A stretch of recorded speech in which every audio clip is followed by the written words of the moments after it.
Hello and welcome to a new sort of video. Today I've been sent a lesson by a student who's got something to do over lockdown and would like some help. The school have chosen a really good topic. They're looking at the poetic voice. And the poetic voice is the persona that a poet adopts in a poem. So we're going to look at that in quite a lot of detail. And we will zoom in on this short poem, Incubator, to test out how we'd write about the poetic voice. Now, one of the things I like about this is the task is aimed at really getting you to appreciate and enjoy poetry. Who knew it could be enjoyed? And it's not just about smashing a poem to bits to try and get through a GCSE exam. It will help briefly if you know that an incubator is where a premature baby is put in an artificial womb that basically keeps the baby alive until it grows strong enough to join its mother. I'm going to read the poem out loud because, after all, that's what poets write for, the spoken word, and then we'll delve in and bring the poem to life. Incubator. The tiny baby sleeps in a cage of wires. Lights blink on and off. Its legs are thin as matches, and its hair a fuzz of limpid gold. Sometimes it arches its tiny body, stretches itself and yawns, delicate as an egg, in that machinery which sings its own quiet tune. Machine, you are my mother now, you feed with the slow drop of time. It is warm here, sleepless mother. Raise me to run one day with my leather school bag among blossoms on a day of lessons and fire. Wakeful machinery, be good to me. Hear me if I don't breathe, and ring your alarm bell, the panic of your kind, breast of steel. Machine, let us sleep together on the bosom of the night. Till I grow tall, till I leave you and seek soft human arms. Well, when we read it out loud, we can instantly feel that sense of longing and also love and celebration, but ultimately longing for life that we feel in the poem. It's so easy to find once you read it out loud. And so my top tip number one is, if you want to enjoy poems rather than be bashed over the head by them, read them out loud to yourself.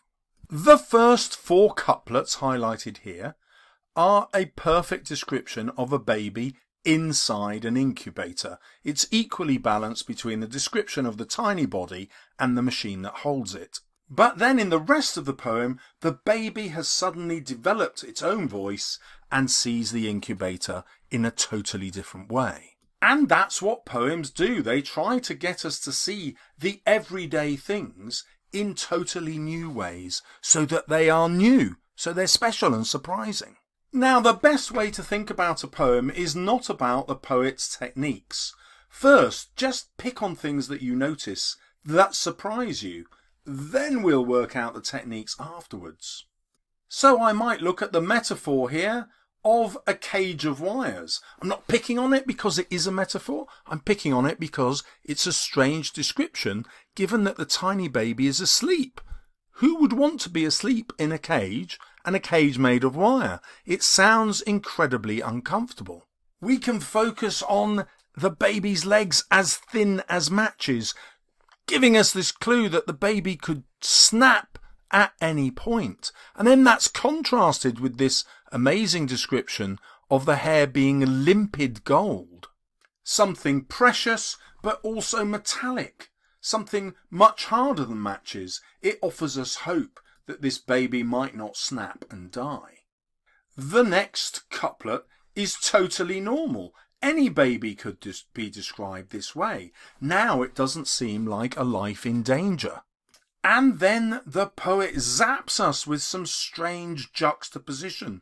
So the baby is in some machinery and is as delicate as an egg. This is a bizarre image. It gives us the idea perhaps of factory farming, something unnatural and unwelcome. But then look at the behaviour of the machine. It's singing its own quiet tune. It suggests that the machine has some kind of feelings, and it's behaving in its song much like a mother might sing to its baby. But the baby itself is an egg, an uncomfortable image because it reminds us of the fragility like we had with matches, and it also feels inhuman. It's not a real baby yet. It's not a real person.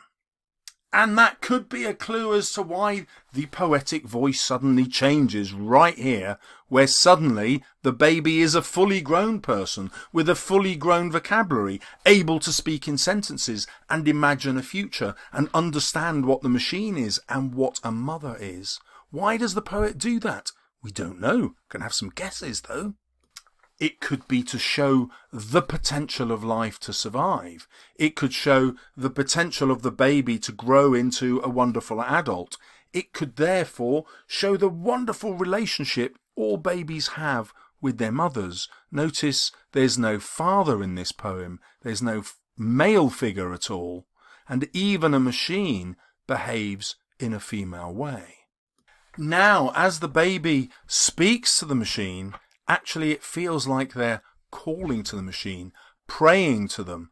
The machine and science and technology has replaced God here. The life giver is not God, but the machine. It's worth pointing out that most poems exist in images. Each couplet here is a separate image. And when I say an image, I don't just mean a picture, but also sound and the other senses. Let's go through them and have a look. You feed with the slow drop of time. Notice the repetitions of the O here force you to slow down as you're saying it. That's a neat trick that poets often use. They use drawn out vowels to elongate sound in order to slow down time. But what a great image this is, because the baby is being fed by time. Literally, the longer it stays in the incubator, the more chance it has of living. We're also reminded of the way food will be introduced via a tube, dripped into the baby. And even without describing the tube and the dripped in liquid food, we imagine it from the way time is described. And then it's interesting that the first picture the baby sees is of going to school at a time of blossoms. This is springtime when most of us would want to be outside, and yet this is a plea for an education.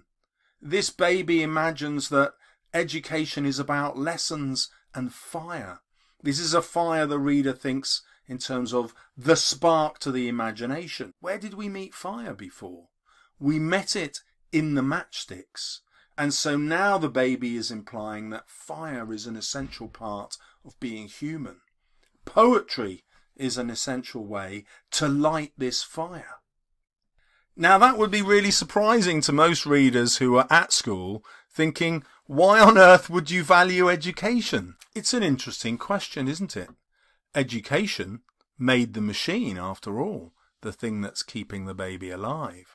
We now move to the machinery always being awake. Be good to me, says the baby. Hear me if I don't breathe. This is quite interesting. It points out a way that the machine is better than a human mother. A human mother would have to sleep. A human mother might miss its baby dying. But it also implies that the machinery could choose, if it wanted to, not to keep the baby alive. Now, good readers get a tremendous amount of pleasure from reading because they ask themselves, what does this remind me of that I already know? So I'll demonstrate how that works for me. We've seen that this poem is now working as a prayer. Well, this automatically makes me think of famous prayers that I might know. The most famous prayer in the Christian tradition is the Lord's Prayer, and there's a line in it that's always puzzled me. And it's this one: lead us not into temptation, but deliver us from evil. That's a really strange thing to ask of your God, who you imagine is there to protect you, but inbuilt within that protection is the fear that God will actually lead you to do the wrong thing, to lead you towards evil. And for me, this is the exact same fear that the baby has, that the machine will suddenly stop caring about the life it's looking after and just let the baby die. The baby now uses this contrast, the panic of your kind breast of steel. We have the harshness of steel contrasted with this gentle image of it having a kind breast. And this, of course, personifies the machine, giving it a breast, bringing back the sense of the machine as a mother. The baby builds on this image. It's an extended metaphor. So now the mother, the machine, has a breast. Now it's going to sleep with the baby, and the baby is changing that breast into a bosom. It's not feeding on the machine, it's sleeping on it, being comforted by it. Notice how the machine has moved from the harsh texture of steel towards the softness of a bosom, and now in the final couplet towards the softness of skin, soft human arms. That softness is also mimicked in the sound, this time with the sibilance, the repetition of the S sound in seek, soft. So now I've got to the end of the poem, and I feel that the Incubator is a kind of celebration of a miraculous machine which is godlike, which is there to help human beings and will ultimately give humans what they want. There is also perhaps an imagined future here where the baby is describing the incubator, the machine, but at the same time this could be an actual description of the mother.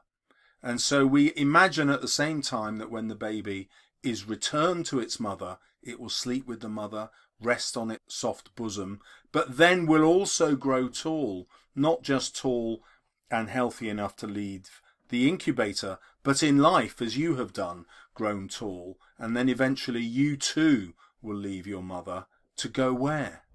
To seek someone else's soft human arms. So ultimately, this is a poem about love, and how even from the moment we are born, we're drawn towards love. Now, the great thing about the way that poems talk to us is there isn't just one interpretation. I could see it as a celebration of invention and engineering and machinery, a celebration of the modern, replacing God with machines that actually do save lives. So I'm totally chuffed with the task that this student has been set, and really pleased with the choice of poem. But now we have the end task, which is a written response. What's the effect of the switch in perspective in the poem? Why might the poet write from the baby's point of view? We fully covered that, but then these teachers want this student to do a piece of writing. There are 4 instructions. What should the teachers do? They should give you a piece of writing that shows you what excellent looks like, so that you know what you're trying to produce. So if you're interested, I'll show you how to do that in the next video.